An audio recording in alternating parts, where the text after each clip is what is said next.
우리 여호수아 12장 1절에서 24절입니다. 이스라엘 자손이 요단 저편 해돋는 쪽 곧 아르논 골짜기에서 헤르몬 산까지의 동쪽 곧 아라바를 차지하고 그 땅에서 쳐 죽인 왕들은 이라니라. 시온은 헤스본에 거주하던 아모리 족속의 왕이라. 그가 다스리던 땅은 아르논 골짜기가에 있는 아로엘에서부터 골짜기 가운데 성읍과 길앗 절반 곧 암몬 자손의 경계 야복강까지이며 또 동방 아라바 긴네렛 바다까지이며 또 동방 아라바의 바다 곧 여메의 벤여 시모스로 통한 길까지와 남쪽으로 비스가 상기스까지이며 오건 러바의 남은 족속으로서 아스다롯과 에드레이에 거주하던 바산의 왕이라. 그가 다스리는 왕은 헤르몬 산과 살르가와 온 바산과 및 그 술 사람과 마아가 사람의 경계까지의 길르앗 절반이니 헤스본 왕 시온의 경계에 접한 것이라. 여호와의 종 모세와 이스라엘 자손이 그들을 치고 여호와의 종 모세가 그 땅을 르우벤 사람과 갓 사람과 므낫세 반 지파에게 기업으로 주었더라. 여호수아와 이스라엘 자손이 요단 이편 곧 서쪽 레바논 골짜기의 바알 가데스부터 세일로 올라가는 곳 한락산까지 쳐서 멸한 그 땅의 왕들은 이라니라. 그 땅을 여호수아가 이스라엘 지파들에게 구분에 따라 소유로 주었으니 곧 산지와 평지와 아라바와 경사지와 강야와 네겝 곧 헷 족속과 아모리 족속과 가나안 족속과 브리스 족속과 히위 족속과 여부스 족속의 땅이라. 하나는 여리고 왕이요 하나는 베델 곁에 아이 왕이요 하나는 예루살렘 왕이요 하나는 헤르몬 왕이요 하나는 야르뭇 왕이요 하나는 라기스 왕이요 하나는 에글론 왕이요 하나는 게셀 왕이요 하나는 드빌 왕이요 하나는 게델 왕이요 하나는 호르마 왕이요 하나는 아랏 왕이요 하나는 림나 왕이요 하나는 아둘람 왕이요 하나는 막게다 왕이요 하나는 베델 왕이요 하나는 답부아 왕이요 하나는 헤벨 왕이요 하나는 아벡 왕이요 하나는 라사오론 왕이요 하나는 마돈 왕이요 하나는 하술 왕이요 하나는 시므론 무릇 왕이요 하나는 악삽 왕이요 하나는 다아낙 왕이요 하나는 머기뚜 왕이요 하나는 게데스 왕이요 하나는 갈멜의 욕느암 왕이요 하나는 돌의 높은 곳의 돌왕이요 하나는 길갈의 고임왕이요 하나는 디르스 왕이라. 모두 31 왕이었더라. 아멘. 우리 오늘 주일입니다. 우리가 이 여호수아가 그리고 온 이스라엘이 정복한 31 왕에 대한 기록이 있습니다. 여러분 이 31개를 우리 재화 환출해 봅시다. 우리가 일평생 살면서 우리 마음속에 적했던 죄가 31개다. 대단한 거죠. 토마스 아켄피스는 그리스도를 본받아에서 이런 말을 합니다. 우리가 1년에 한 개씩 우리 속에 있는 고질적인 죄를 이겨내는 자는 세상을 정복한 자와 같다. 가장 위대한 자라고 했습니다. 여러분 이스라엘 백성들이 가나안 땅에 진격해 들어간 것은 하나님께서 가나안 땅을 하나님의 거룩한 땅이 되기 위해서 이렇게 명령하신 것이고 가나안 땅은 너무 더럽혀져 있었습니다. 정의와 공의가 무너졌고 음란이 무너졌고 정의와 공의가 무너졌다는 것은 기생 라합을 통해서 알 수 있죠. 기생 라합은 성 안에 거주하지 못하고 성벽에 거주할 정도로 가난한 자들이 완전히 학대받는 그러한 성이 바로 여리고 성이었고 넓게 보면 가나안 땅이었고요. 그리고 가나안 땅은 음란으로 너무 더럽혀지고 근친상간과 동물과의 어떤 이 관계들 이러한 이 정말 하나님의 율법에 어긋난 하나님께 주신 이 땅에 대한 이 임대료가 공의와 정의와 제데크와 미스파트와 그리고 거룩 홀리니스인데 이 모든 것을 이 임대료를 내지 않는 가나안 땅을 이제 하나님께서 몰아내신 것입니다. 하나님께서는 무지막지하게 전쟁을 하신 것은 아니고 히위 족속처럼 하나님께 화친을 하고 마음이 겸손해져서 하나님의 뜻에 순종한 그리고 하나님의 뜻을 받아들인 이러한 족속은 나무 패고 물 깃는 성전의 종사자로 이렇게 합류되기도 합니다. 하나님은 또 기생라합도 살려주시잖아요.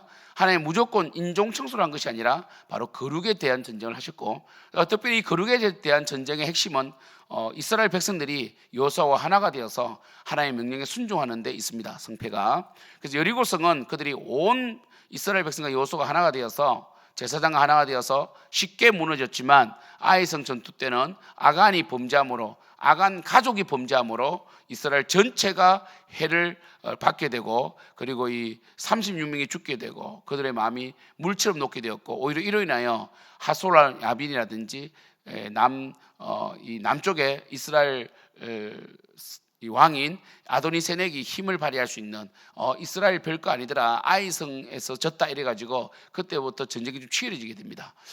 결국 하나님께서 명령하신 명령대로 하지 아니함으로 말미암아 그들은 굉장한 어려움을 당하게 되죠. 특별히 하나님께서는 여리고성을 진멸할 때는 탈취물을 취하지 말고 또 온전히 다 불사르고 하나님께 드리라고 했지만 이 아이성 전투에서는 취하라고 했습니다. 하나님께서는 다 우리의 수준을 아시기 때문에 어느 정도 시간이 지나면 우리를 연단하시고 복을 주실 텐데 그것을 기다리지 못하고 불평망하면 망하게 되는 것이죠.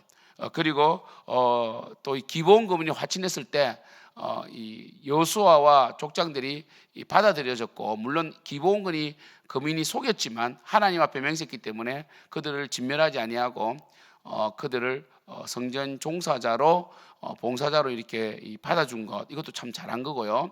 그리고 나머지 왕들은 기브온을 오히려 공격하고 하나님의 이 뜻에 순종하지 아니하고 그들이 항복하지 아니하고 완악해짐으로 말미암아 결국 그들은 망하게 되었습니다. 그리고 하나님께서는 이 하솔라 야빈이 가진 엄청난 병거는 불사르게 하고 말에 뒷발은 힘줄을 끊게 하므로 전쟁에 능한 민족이 아니라 예배에 능한 민족이 되기를 원하셨다. 그래서 하나님께서는 끝까지 예배하게 하셨다. 이랬을 때 결국 그 강력한, 우리 12장 보시면 그 강력한 왕들 있잖아요. 특별히 가장 강력한 왕은 바로 바산 왕 옥이었거든요. 그죠? 그래서 이 바산 왕 옥을 무찌렀고 헤스론 왕 시온을 무찌른 사건은 굉장한 사건이었습니다. 그때는 이스라엘이 모세가 인도하고 있었고 그들은 정말 하나님의 그 특별한 은혜 가운데서 이들을 무찔렀고, 그래서 기생 나압이 그들이 이 가나안 족속이 이 바산 왕 옥과 헤스본 왕 시온을 무찌른 일과 그리고 홍해를 마른 땅까지 건넌 일 때문에 간담이 녹았다 할 정도로 이 두 왕이 사실은 강력했습니다. 나머지 가나안 물론 안악 작수는 있었지만 이 두 왕을 무너뜨린 것이 하나의 이 이스라엘 백성의 어떤 이 전쟁의 이정표가 되어서 하나님의 말씀을 순종하면 전쟁이 아니라 예배의 승리로 승리케 하신다. 여리고는 완전한 예배잖아요. 여리고 성을 무너뜨릴 때는 완전한 예배였어요. 완전한 예배. 7바퀴를 돌고 그리고 6바퀴를 돌고 마지막 7바퀴 돌면서 외치는, 그리고 절대로 목소리를 내지 않게 하는 이 전쟁, 이 왕들 하나하나의 스토리가 있잖아요. 그죠? 그래서 우리가 이 쭉 보면 9절에 여리고 왕 나오고 그 다음에 아이 왕 나온다. 아이 왕 때는 여러분 우리가 떠오르는 사건들이 있죠. 아간, 그리고 아골골짝도 떠오르고요. 그죠? 그리고 이 묻지 아니한 여호수아, 자만해진 이스라엘, 그죠? 그다음에 쭉 예루살렘 왕 아도니세덱부터 이렇게 쭉 나옵니다. 31왕이었다. 그래서 사랑하는 성도 여러분, 우리가 오늘 주일날 모든 탐욕과 모든 죄를 내려놓고 하나님만 예배합시다. 온전히 하나님만 섬깁시다. 우리의 찬양이, 우리의 고백이 하나님께 온전한 이 제사로, 하나님의 향기로운 제사로 올려가도록 기도하고, 오늘 또 새벽부터 와서 수고하고 봉사하는 우리 귀한 성도님들 축복합니다. 정말 쓰임받게 해주시고 정말 이렇게 써주시며 감사하면서, 하나님께서 쓰실 때는 정말 엄청나게 쓰십니다. 그때 잘 쓰임받아야 돼요. 여호수아가 31왕을 무찌를 때까지 처음에는 조금 실수가 있었지만 그래도 겸손하게 순종하며 정말 하나님의 그 일하심을 환경을 예비하며 받아들였을 때에 하나님께서 사실 일하셨죠. 그죠? 우박을 내리게 하시고, 그렇죠? 그들로 하여금 두려움을 가지게 하시고 하나님 일하신 거거든요. 그리고 앞으로 이 가나안 땅에서 이스라엘, 뭐 기드온도 그렇고 다윗도 그렇고, 그리고 뭡니까?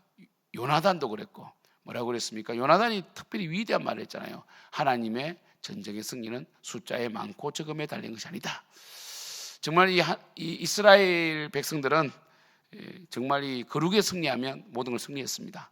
예배에 승리하면 모든 걸 승리했습니다. 우리 또한 예배에 승리하는 예배자가 되기를 축복합니다. 오늘 또 예배 인도자 학교도 잘 배우시고요. 힘들지만 숙제를 열심히 해서 은혜 받고 온전한 예배를 드리는, 주님께 온전한 예배자로 설 수 있는 우리 생명처럼 되기를 축복합니다. 기도하겠습니다. 하나님, 예배가 거룩이 생명입니다. 우리가 다른 헛된 마음 품지 아니하고 이제 다 내려놓고 하나님만 의지하는 하나님 의지함으로 승리하는 하나님의 일하심을 보는 교회가 되게 하여 주시옵소서. 예수님의 이름으로 기도드립니다.